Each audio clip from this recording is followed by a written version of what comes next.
भारत में काफी अरसे से चलने वाली ज़ेर ज़मीन तहरीक नक्सल बाड़ी का चर्चा उन दिनों पंजाब में भी सुनने में आ रहा था। पहले ये लोग कलकत्ता और महाराष्ट्र तक ही महदूद थे, लेकिन आहिस्ता आहिस्ता वो सारे भारत में फैल रहे थे। पिछले दिनों उन्होंने जालंधर के एक डीएसपी को गोली मार दी थी, जिसके बाद से हुकूमत पंजाब कम्युनिस्ट लीडरों की खुसूसी निगरानी कर रही थी। यहाँ भी यही मसला ज़ेर बहस था। बाबूजी और बाकी लोगों की गुफ्तगू से मैंने अंदाजा लगाया कि वो जरूर किसी अहम चक्कर में हैं। मेरे करीब होने की वजह से हालांकि वो खासी मोहतात गुफ्तगू कर रहे थे, लेकिन मेरी छठी हिस्स ने मुझे उनके मुताल्लिक न जाने क्यों शक में मुब्तला कर दिया।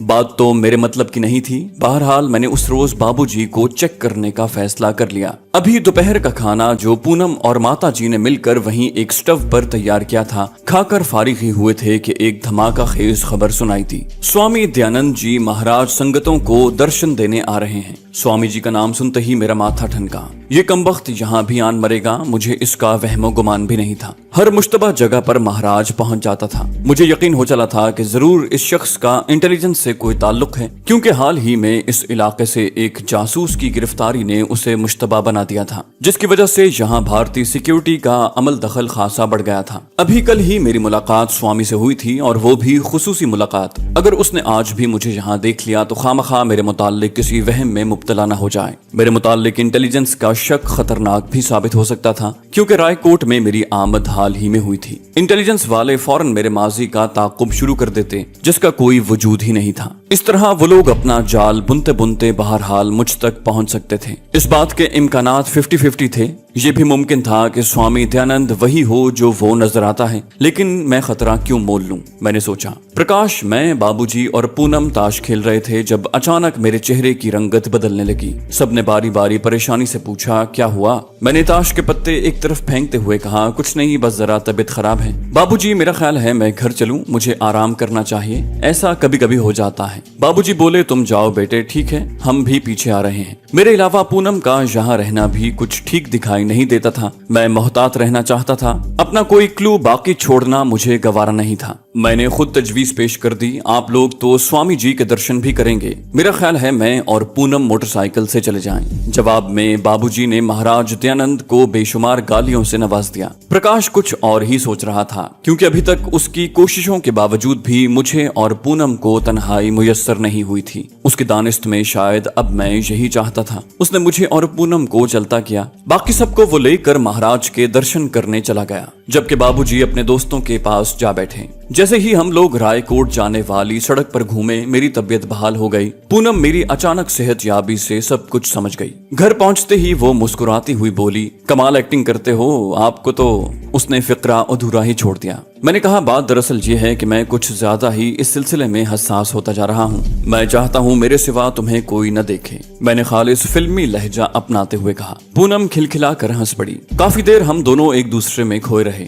वक्त का पंछी पर लगाकर उड़ता रहा। हमें शाम ढलने की खबर तब हुई जब सब घर वाले वापस आ गए। मौसी और माता जी महाराज दयानंद स्वामी के गुण गा रही थी। उन्हें महाराज की शक्ल में प्रभु के दर्शन जो हो गए थे, जबकि दोनों बाप बेटा उसे सारे रास्ते कोसते आए थे। बाबूजी ने उसे कोसते हुए कहा, कमबख्त ने सारी तफरीह का बेड़ा गर्क करके रख दिया। हम लोग अगली सुबह लुधियाना आ गए। 3-4 रोज बाद एक दिन मैं अपने इंतहाई खतरनाक मिशन पर जा रहा था। मुझे हवाई अड्डे के तमाम हिफाजती इंतजामात के बावजूद रात के अंधेरे में अड्डे में दाखिल होकर एक खास नौयत की मालूमात हासिल करना थी। इस असना में मेरे चेहरे पर दाढ़ी उगाई थी और 2-3 मजीद तब्दीलियों से मेरी शक्ल बदल चुकी थी। सरे शाम ही मैं हवाई अड्डे के करीबी गांव का रुख कर रहा था। किसान अपने हलों के साथ वापस लौट रहे थे। मैंने एक पंजाली अपने कंधे पर उठा रखी थी। देहातियों वाले कपड़े पहन रखे थे। इन कपड़ों में क्या क्या छुपा था, इसका इल्म मुझे या फिर मेरे खुदा को था। दूर से देखने पर यही महसूस होता था कि मैं भी दूसरे किसानों की तरह एक किसान हूँ, जिसकी जमीन सड़क की दूसरी तरफ वाक़े है। वहाँ अपना काम खत्म करने के बाद अब गाँव वापस जा रहा हूँ। हवाई अड्डे के गिरदा गिर्द दूर और नजदीक के देहातों के मुख्तलिफ लोगों की जमीन थी, और शाम को वो सब इसी रास्ते से गुजर कर अपने गाँव को जाया करते थे, जो हवाई अड्डे के नजदीक से गुजरता था। मैं आहिस्ता आहिस्ता खेतों की मुंडेर पर चलता हुआ अड्डे के मखसूस इलाके के गिर्द लगाई गई हिफाजती बाड़ के करीब पहुंच चुका था। इस असना में मेरी नजरें बड़ी बेचैनी से चारों अतराफ का जायजा लेती रहीं। बज़ाहिर तो इस बात के कोई आसार नहीं थे कि मुझे किसी ने देखा है, क्योंकि सर्दी का मौसम होने की वजह से अब आहिस्ता आहिस्ता अंधेरा भी छाने लगा लगा था। ये ढलते चांद की रात थी जिसे मैंने खास तौर से अपने काम के लिए मुंतखब किया था। जैसे ही हवाई अड्डे की हुदूद शुरू हुई, एक लकड़ी के बोर्ड पर मेरी नजर पड़ी जिस पर वार्निंग दी गई थी कि इस जगह से आगे जाना जुर्म है। मैंने लंबी लंबी जंगली घास में, जिसे कैमोफ्लाज के नजरिए के तहत इंडियन एयरफोर्स ने खुद ही बढ़ा रखा था, पंजाली फेंकी और खुद मैं बड़ी फुर्ती से उसमें रींग गया। अपने हाथों पर मैंने एहतियातन रबड़ के बारीक दस्ताने चढ़ा लिए थे। कमर के गिर्द बंधा तहबंद मैंने अपने जिस्म के गिर्दा गिर्द कस कर बांध लिया था और अपने असली लिबास में जो खासा चुस्त था वापस आ गया था। घास के अंदर ही अंदर बगैर आवाज पैदा किए चलता हुआ मैं खारदार तार की बाड़ के नजदीक पहुंच चुका था। ये पहली हिफाजती बाड़ थी। मैंने चारों तरफ आहट ली और इत्मीनान करने के बाद फुर्ती से एक छोटे से प्लास की मदद से उसे काट कर अपना रास्ता बना लिया। फिर उसे जोड़कर ठीक किया और अंदर जा घुसा। आगे एक नाला बनाया गया था जिसे उबूर करना जरा मुश्किल दिखाई देता था, लेकिन अल्लाह की मदद शामिल हाल थी। अपनी कुव्वत इरादी के बलबूते पर मैंने उसे भी उबूर कर लिया। उसके बाद फिर लंबी लंबी घास का सिलसिला शुरू हो गया। ये घास टीलों के एक सिलसिले पर उगी हुई थी। अचानक मैं चौंक उठा। नजदीक ही एक तार नजर आया जिसका सिलसिला किसी प्लेट नुमा शय से मिला हुआ था। दिल ही दिल में मैं भारतीय सिक्योरिटी को दाद दिए बगैर न रह सका। उन्होंने यहाँ होने वाली गैर मामूली नकलो हरकत नोट करने के लिए ऐसे हसास आलात का सिलसिला चारों तरफ फैला रखा था जो मामूली सी आहट को भी रिकॉर्ड कर सकते थे। इन आलात का बरवक्त इल्म होने पर मैंने खुदा का शुक्र अदा किया और मजीद एहतियात के साथ आगे रिंग गया। अब मैं उसी सड़क के नजदीक पहुंच गया था जो हवाई अड्डे के चारों तरफ गश्ती दस्तों के लिए बनाई गई थी। मुझे यहाँ रुककर पेट्रोल पार्टी का इंतजार करने के बाद आगे जाना था। करीबन आध घंटे तक मैं जमीन से चिपका वहीं लेटा रहा जब अचानक दूर से आने वाली जीप की आवाज सुनकर मेरे आसाब तन गए। तारीकी बढ़ गई थी और दूर की चीज बिजली की रोशनी न होने की वजह से नजर नहीं आती थी, सिवाय उन बड़ी बड़ी देवहैकल इमारतों के जो यहाँ से कम एक फरलांग के फासले पर इस्तादा थी और जिनमें से एक इमारत में मुझे दाखिल होकर मालूमात हासिल करना थी। गश्ती पार्टी की जीप मेरे नजदीक आकर ठहर गई। मेरे दिल की धड़कनें अचानक बेकाबू होने लगी। जीप के हुड पर लगी एक ताकतवर सर्च लाइट की रोशनी वहां पड़ने लगी। मैंने दिल ही दिल में सोचा कहीं उन्हें शक तो नहीं हो गया। हाथ में पकड़े पिस्तौल पर मेरी गिरफ्त और सख्त हो गई। मैंने अपने आप को अच्छी तरह घास में छुपा रखा था और दम साधे जमीन से चिपका हुआ था। रोशनी का हाला मेरे ऊपर ही ऊपर से घूमता हुआ अब आगे की समत बढ़ रहा था। खुदा खुदा करके वो लोग वहां से चले गए। अभी मैं बमुश्किल आगे बढ़ने के इरादे से जमीन से उठा ही था कि अचानक मुझे फिर उसी पोजीशन में वापस आना पड़ा। कोई पैदल गश्ती पार्टी उस तरफ आ रही थी। मैं संभल ही पाया था कि जब 2-3 साए मुझे अपने करीब ही रेंगते दिखाई दिए। जंगली घास में मुख्तलिफ जगह टॉर्चों की रोशनी पड़ रही थी। ये वो टॉर्चें थी जो उन लोगों ने हाथों में पकड़ रखी थी। सर्च लाइट से बचना तो मुमकिन था, लेकिन टॉर्च की रोशनी से बचना मुश्किल था। मेरी हथेलियां पसीने में भीग रही थी। किसी न किसी तरह मैंने पिस्तौल के सेफ्टी कैच को खोला और उसे फायर की पोजीशन में करके आने वाले हालात का बेचैनी से इंतजार करने लगा। अचानक मेरा दिल जोर से धड़का। एक लंबा फौजी बूट मेरे मुंह के सामने मौजूद था और पेट्रोल पार्टी का जवान मेरे सर पर टॉर्च लिए खड़ा था। मेरी तमाम हिस्सियात सिमट कर आंखों में आ गई। मैंने बमुश्किल पिस्तौल का रुख लेटे ही लेटे उसके सीने की तरफ कर दिया। एक एक लम्हा कयामत ढा रहा था। मैं उसी पोजीशन में बेहिस्सो हरकत लेटा रहा। इसे मेरी खुशकिस्मती समझिए या उनकी बेवकूफी कि टॉर्च बरदार गार्ड मेरे सर पर खड़ा होकर इर्द गिर्द रोशनी डालता रहा जबकि मैं उससे चंद इंच के फासले पर मौजूद रहा। फिर मुझे एक और जीप के इंजन की करीब आती हुई आवाज सुनाई दी। जीप भी ठीक उसी जगह आकर रुक गई और एक आवाज गूंजी, कुछ मिला? नो सर, गालिबन मेरे सर पर मुसल्लत गार्ड ने जवाब दिया। उसने चिल्लाते हुए कहा, शट अप, उसे ढूंढो, वो यहीं कहीं छुपा बैठा है। उसके बाद खामोशी छा गई। एक मर्तबा फिर मेरे इर्द गिर्द टॉर्चों की रोशनी फैलने सिमटने लगी। अब भागते कदमों की आवाजें भी सुनाई देने लगी थीं। गालिबन वो लोग चारों तरफ फैल रहे थे। जमीन में छुपे हसास आलात ने उन्हें मेरी मौजूदगी से खबरदार कर दिया था। एक ही करवट लेटे लेटे अब मुझे उलझन होने लगी थी। फिर अचानक मेरे मुंह से चीख निकलते निकलते रह गई। न जाने किस किस्म का कीड़ा था जिसने मेरी टांग पर काटा। मैंने तरबियत के मुताबिक एंटी वेनम गोलियां तो निगल रखी थी, लेकिन इस बात का मुझे इल्म था कि बसा औकात ऐसे जहरीले सांप भी होते हैं जिनके जहर का असर रोकने में ये गोलियां नाकाम रहती हैं। दर्द की शिद्दत और जलन को काबू करने के लिए मुझे बार बार अपने होंठ काटने पड़ते। खुदा का शुक्र हुआ कि वो कोई सांप नहीं था, जिसका इल्म मुझे बाद में हुआ। अब वो लोग आहिस्ता आहिस्ता मुझसे दूर हटते जा रहे थे। अचानक मेरे जहन में आने वाले एक ख्याल ने मुझे लर्जा कर रख दिया। अगर ये लोग कुत्ते ले आए तो इस सवाल ने मुझे परेशान कर दिया। ये बात मेरे इल्म में थी कि वो खास नौयत के अहम मकामात पर मुतय्यन गार्ड के पास सिधाए हुए कुत्ते होते हैं जो शिकार को चंद मिनट में ढूंढ लेते हैं और भागने वालों की तिक्का बोटी कर डालते हैं। फिर जैसे मैं खुद ही मुतमईन हो गया। मैंने सोचा अगर ऐसी बात होती तो इस मर्तबा आने वाली जीप में कुत्ता भी होता। गालिबन करीबी खेतों से जंगली जानवर भी बसा औकात यहाँ घुस आते होंगे। उनकी आहट का नोटिस लेना खास तौर से इन हालात में जिनसे भारतीय अफवाज आजकल दो चार थी बहुत जरूरी था। फिर भी मेरी बात की तस्दीक उसी गूंजदार आवाज ने कर दी जिसने सबको चिल्लाकर मुझे ढूंढने का हुक्म दिया था। यार कोई जंगली जानवर होगा, ये साले पोस्ट वाले खामखा परेशान कर देते हैं। कम ऑन बॉयज, उसने अपने मातहतों को हुक्म दिया और थोड़ी देर के बाद ही जीप स्टार्ट होने की आवाज सुनकर मेरी जान में जान आई। करीबन 5 मिनट तक मैं दम साधे लेटा रहा। इस असना में मैंने अपनी टांगे समेटकर इस बात का जायजा ले लिया था कि मैं भागने के काबिल रह गया हूँ या नहीं। टांग पर हाथ फेरने से मुझे सूजन का एहसास हुआ, लेकिन जलन अब करीबन खत्म हो चुकी थी। लेटे लेटे मैंने 5-6 मरतबा टांग को हिलाया और खुदा का शुक्र अदा किया। अब सिवाय सूजन के बाकी मामला ठीक था। मैं बगैर आहट पैदा किए अब उठकर बैठ चुका था। अंधेरे में मेरी आंखें भी अच्छी तरह देखने लगी थीं। मैंने सरसरी नजर उस सड़क पर डाली जिसे पेट्रोलिंग पार्टी इस्तेमाल करती थी। इस बात का अच्छी तरह इत्मीनान कर लेने के बाद कि अब खतरा टल चुका है, मैं अपनी जगह से बड़ी एहतियात के साथ खिसकता उस दरख्त के करीब आ गया, जिसके बाद सड़क को उबूर करके मुझे करीबी वर्कशॉप तक पहुंचना था। वर्कशॉप्स की मुख्तलिफ बिल्डिंगें एक दूसरे से थोड़े फासले पर तामीर की गई थी। सभी बिल्डिंगों की मुशाबहत करीबन एक जैसी थी। उनकी छतों को लोहे के बड़े बड़े शेड बनाकर ढांपा गया था और उन पर गहरा खाकी रंग करके काफी हद तक कैमोफ्लाज भी कर दिया गया था। वर्कशॉप्स की दीवारें भी खाकी रंग में ही रंगी हुई थीं। सड़क मैंने फुर्ती से उबूर कर ली थी। अब मैं नजदीकी वर्कशॉप तक पहुंच चुका था। वर्कशॉप के गिरदा गिर्द लगे बल्ब और सर्च लाइटें हंगामी हालात की वजह से करीबन ऑफ थीं। सिर्फ 1-2 बल्ब कहीं कहीं जलते नजर आ रहे थे। रात के वक्त हवाई अड्डे की वर्कशॉप्स उमूमन बंद हो जाती हैं, लेकिन इमरजेंसी के दौरान कुछ भी मुमकिन था। मैंने एक वर्कशॉप की दीवार के करीब खड़े ट्रक की ओट में खुद को छुपा रखा था। ये बड़े बड़े ट्रक उमूमन ओवरलोडिंग के लिए इस्तेमाल किए जाते हैं और वर्कशॉप के इर्द गिर्द खड़े थे। अब मेरा रुख नजदीकी वर्कशॉप की टॉयलेट की तरफ था। टॉयलेट में अंधेरा था, सिर्फ एक बाहर का महदूद रोशनी वाला बल्ब जल रहा था।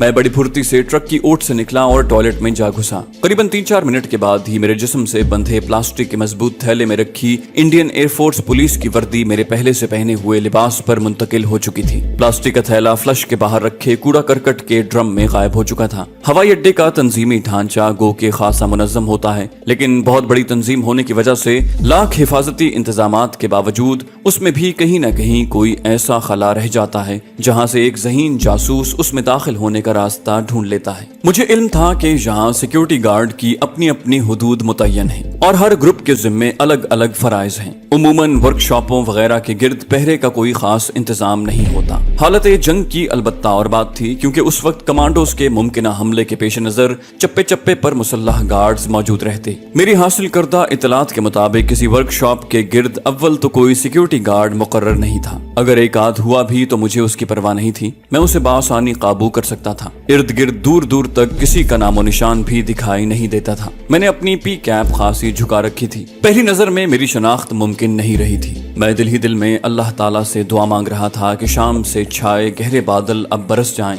कभी कभी 2-4 बूंदें टपकती और सिलसिला बंद हो जाता। अब तो जैसे मुझे यकीन सा हो चला था कि बारिश नहीं होगी। मैं बज़ाहिर लापरवाह सा टहलता हुआ वर्कशॉप के दरवाजे की तरफ जा रहा था, जब अचानक मेरी नीचे की सांस नीचे और ऊपर की सांस ऊपर रह गई। चंद गज के फासले से एक दूसरी वर्कशॉप की ओट से अचानक एक सिक्योरिटी गार्ड निकल कर मेरी तरफ आ रहा था। मैंने हिफ्ज़ मातकद्दुम के तौर पर अचानक कदरे टेढ़े होकर चलना शुरू कर दिया। जैसे जैसे वो मेरे करीब आता जा रहा था, मेरे जिस्म में बिजलियां दौड़ने लगी थी। मेरी ख्वाहिश थी कि वो मुझसे बगैर गुफ्तगू किए आगे निकल जाए, लेकिन बज़ाहिर ऐसा मुमकिन दिखाई नहीं देता था। उसने मुझसे चंद फुट दूरी से पुकारा, शेखर। शायद यहाँ किसी शेखर की ड्यूटी थी। इस असना में मेरे जहन ने एक तजवीज सोच रखी थी। अभी उसके मुंह से बमुश्किल शेखर ही निकला था जब मैंने उसकी मुखालिफ समत मुंह करके आहिस्ता आहिस्ता खांसना शुरू कर दिया। खांसते खांसते मैं आहिस्ता आहिस्ता नीचे को झुकता जा रहा था। आने वाला शायद मेरी खैरियत दरियाफ्त करने के लिए तेजी से मेरी तरफ आया। उसे अपने करीब महसूस करते हुए मैंने फुर्ती से रुख बदला। मेरा जोरदार घुटना उसके पेट के निचले हिस्से पर और जोरदार हाथ उसकी कनपटी पर एक साथ लगे।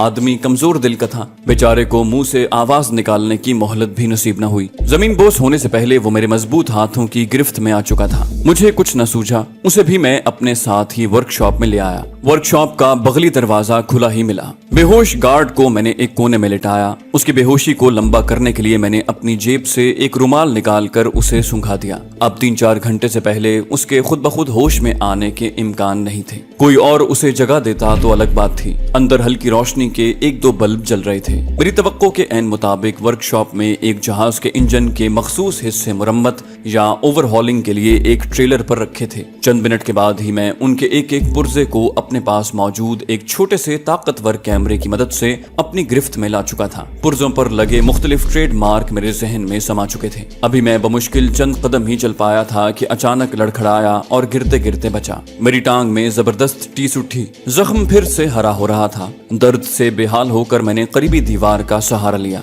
जरा सुकून मिला तो दोबारा कदम आगे बढ़ाना चाहा, लेकिन एक मर्तबा फिर मुंह में आने वाली चीख को जब्त करते हुए उसी पोजीशन में वापस आना पड़ा। उफ मेरे खुदा, क्या इतनी जबरदस्त कामयाबी के बाद मैं एक कीचवे की तरह भारतीय एयरफोर्स के काबू में आ जाऊंगा, मैंने सोचा और मेरा दिल डूबने लगा। अचानक पेश आने वाली सूरत हाल ने मुझे रुला दिया था। मैं खासा जज्बाती हो चला था जब कुदरत को मुझ पर रहम आया और रुक रुक कर होने वाली बूंदाबांदी ने अचानक जोरदार बारिश की सूरत इख्तियार कर ली। अब कम से कम मुझे इतना तहफ्फुज़ तो हासिल था कि बारिश की वजह से शायद ही कोई इस तरफ आता। मेरे कपड़े भीगने लगे थे। मैंने दिल कड़ा करके कदम बढ़ाए। दर्द से मेरा हाल बुरा था, लेकिन किसी न किसी तरह घसीटते हुए मैंने खतरे की पहली हद यानी सड़क उबूर कर ली। सड़क से तारों की पहली बाड़ तक का फासला मैंने करीबन कोहनियों के बल ही तय किया था। वापसी का सफर किसी अजाब से कम नहीं था। मैंने एक मर्तबा फिर लोहे की खारदार तारों में से रास्ता बनाया और वो फासला जो मुझे अपनी तरबियत के मुताबिक 3 या 4 मिनट में उबूर करना चाहिए था,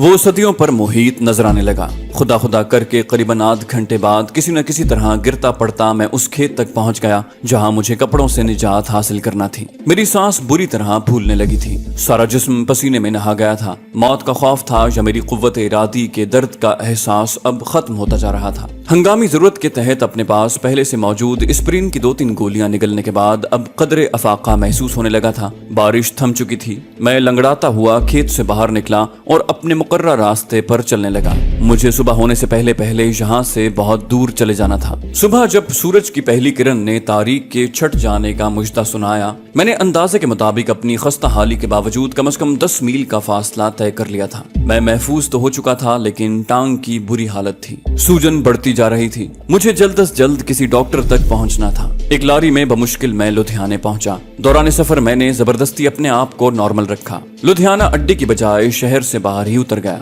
अब मेरा रुख एक मकामी डॉक्टर की दुकान की तरफ था जिससे मेरा तारुफ प्रकाश ने करवाया था। डॉक्टर साहब अभी क्लिनिक जाने की तैयारी कर रहे थे जब मैं उनसे टकरा गया। उन्होंने मुझे पहचानते हुए खुसूसी तवज्जो और कमाल मेहरबानी से मुझे देखा। मेरी सूजी हुई टांग पर उंगलियां बजाते हुए कहा, कमाल है, सूजन इतनी ज्यादा कैसे हो गई? शायद किसी ठुए ने काटा है। मैंने सफाई पेश की, जनाब, असल में कल रात एक जगह पेशाब करते हुए किसी कीड़े ने काट लिया था। उस वक्त तो कुछ महसूस नहीं हुआ, अब सुबह से दर्द होने लगा है। वो बोले, तो यूं कहो ना यार कि बेएहतियाती की वजह से ये हालत हुई है। उन्होंने मुझे 2 इंजेक्शन लगाए। टांग पर मामूली सी निश्तर जनी के बाद पट्टी बांधी। दवाइयों की एक फहरिस्त लिख कर मुझे थमा दी और फीस लेकर चलता किया। एक रिक्शे में पहले मैं स्टेशन पहुंचा, जहां एक लॉकर में अपनी जरूरी अशिया महफूज की और दोबारा रिक्शे के जरिए प्रकाश के पास जा पहुंचा। मेरी हालत देखकर वो घबरा गया। उसने बेचैनी से पूछा, क्या हुआ? मैंने दवाइयों का नुस्खा उसे थमा दिया। पहले ये लाओ, फिर दूसरी बात करना। प्रकाश अगली बात करने से पहले भागा भागा बाहर गया। उसकी वापसी चंद मिनट के बाद ही हो गई। इसी असना में मैंने उसे मुतमईन करने के लिए एक शानदार कहानी घड़ ली थी। प्रकाश मुतमईन हो गया। मैंने उससे दरखास्त की कि वो घर में किसी को इस हादसे की इत्तला न दे। मैं उन्हें खामखा परेशान नहीं करना चाहता। प्रकाश ने मेरी ये दरखास्त इस शर्त पर मानी कि मैं कम से कम 1 महीना कहीं नहीं जाऊंगा। बहुत कड़ी शर्त लगाई थी उसने। 3 दिन मैंने बीमारी की हालत में गुजारे। टांग की सूजन ने बुखार की कैफियत पैदा कर दी थी। फिर बुखार शिद्दत इख्तियार करने लगा, लेकिन मैंने बड़े जबर से अपनी हालत को प्रकाश के सामने बिल्कुल नॉर्मल बनाए रखा। मुझे तशवीश थी कि वो घबरा कर कहीं बाबूजी को इत्तला न कर दें। तीसरे दिन मेरी हालत खासी संभल गई। अब मुझे चलने में कोई दिक्कत नहीं होती थी। सेहतयाब होते ही मैंने सबसे पहले अपने माल की फिक्र की और उसे महफूज हाथों के जरिए अपने मुल्क में पहुंचा दिया। 5वें रोज जब मैं अच्छी तरह चलने के काबिल हो गया तो मैंने राय कोट को रखते सफर बांधा। प्रकाश काम की ज्यादती की वजह से लुधियाने ही रह गया। हफ्ते का दिन था, मैंने सोचा अगले रोज छुट्टी है, पूनम से मुलाकात भी रहेगी। मेरा इरादा इस मर्तबा स्वामी जी को चेक करने का था कि आखिर ये महात्मा हैं क्या। बाबूजी से नक्सल बाड़ियों के रवाबित भी मद्देनजर थे, क्योंकि ज़ेर ज़मीन चलने वाली तहरीकें किसी मुल्क की सियासत में क्या किरदार अदा करती हैं मुझे उसका बखूबी अंदाजा था। ज़ाती तौर पर मुझे खुद भी ख्वाहिश रही थी कि मैं उन लोगों को करीब से काम करते हुए देखूं जो एक लंबे अरसे से अपने मकासद के हुसूल के लिए जिद्दोजहद कर रहे हैं। चारू मौजूमदार उन दिनों भारतीय अखबारात की शे सुर्खियों का मौजू बना हुआ था। ये पुरस्कार शख्स नक्सल बाड़ी तहरीक का सरबराह था, जिसे भारतीय हुकूमत ने एक जबरदस्त मुकाबले के बाद जख्मी हालत में गिरफ्तार कर लिया था। तफ्तीश के बदतरीन मराहिल से गुजरने के बाद उसे कलकत्ता जेल में डाल दिया गया था, जहां वो हस्बे रिवायत पुरस्कार बीमारी की वजह से चल बसा। गो के हुकूमत ने उसके लवाहिकीन को डरा धमका कर चारू मौजूमदार की तबई मौत की तस्दीक करवा ली थी और उसकी बीमारी के सर्टिफिकेट भी अखबारात में छप रहे थे। लेकिन हकीकत क्या थी? भारत का हर बाशऊर शहरी उससे आगाह था। चारू की मौत के बाद मुल्क के करीबन तमाम बड़े बड़े अखबारात को नक्सल बाड़ियों की धमकियां मौसूल हो रही थीं कि वो भारत के हर सूबे में आला सिविल हुक्काम को मौत के घाट उतार कर अपने अजीम नेता को श्रद्धांजलि भेंट करेंगे। उन्होंने अपनी कार्रवाइयों का आगाज कलकत्ता के एसपी को मौत के घाट उतारने से कर दिया था, जिसने चारू मौजूमदार की तफ्तीश की थी। जेल सुपरिंटेंडेंट अलबत्ता कातिलाना हमले से बच गया था। ये अलग बात कि वो लंबी सरकारी रुखसत लेकर न जाने कहां रूपोश हो गया था। तो दोस्तों, ये थी हमारी आज की एपिसोड। उम्मीद करते हैं आपको हमारी कहानी पसंद आई होगी। जाने से पहले इस वीडियो को लाइक कीजिए और शेयर करना मत भूलिए।